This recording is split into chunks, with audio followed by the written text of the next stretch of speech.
லடாக் எல்லையில் பதற்றம் நீடித்து வரும் நிலையில் தொழில்நுட்ப ரீதியிலான கண்காணிப்பை தீவிரப்படுத்த இந்தியா முடிவு செய்திருப்பதாக தகவல் வெளியாகி இருக்கிறது. விரிவாக பார்க்கலாம். சுற்றிலும் ஆபத்தால் சூழப்பட்ட இஸ்ரேல் நாட்டு எல்லையை கண்காணிப்பதில் முக்கிய பங்கு வகிப்பது ஹெரோன்.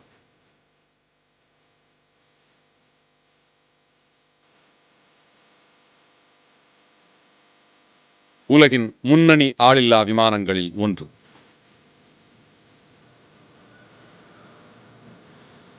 ஆப்கானிஸ்தானில் பயங்கரவாதிகளின் நடமாட்டத்தை கட்டுப்படுத்துவதிலும் அளப்பரிய பணிகளை செய்திருக்கிறது.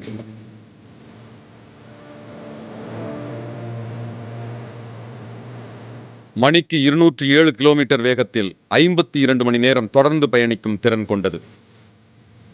சுமார் 10 கிலோமீட்டர் உயரத்தில் இருந்தபடி எதிரிகளை கண்காணிக்கும்.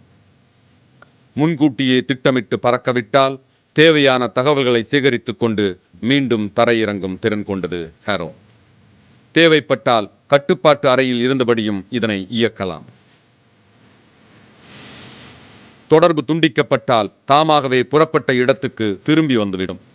பல வகையான ரேடார்கள், அகச்சிவப்பு கேமரா போன்றவை இந்த ஆளில்லா விமானத்தில் இருக்கின்றன. இலக்கை குறிபார்த்து தகவல் அளிக்கவும் ஹெரோன் பயன்படுகிறது. இந்தியாவை தவிர சிங்கப்பூர், பிரேசில், துருக்கி, பிரான்ஸ் உள்ளிட்ட நாடுகளும் ஹெரோன் ஆளில்லா விமானத்தை பயன்படுத்தி வருகின்றன. தற்போது சீனாவை ஒட்டிய எல்லை முழுவதையும் கூடுதலாக ஹெரோன் ஆளில்லா விமானங்கள் மூலமாக தீவிரமாக கண்காணிக்க இந்தியா திட்டமிட்டிருக்கிறது. புதிய தலைமுறைக்காக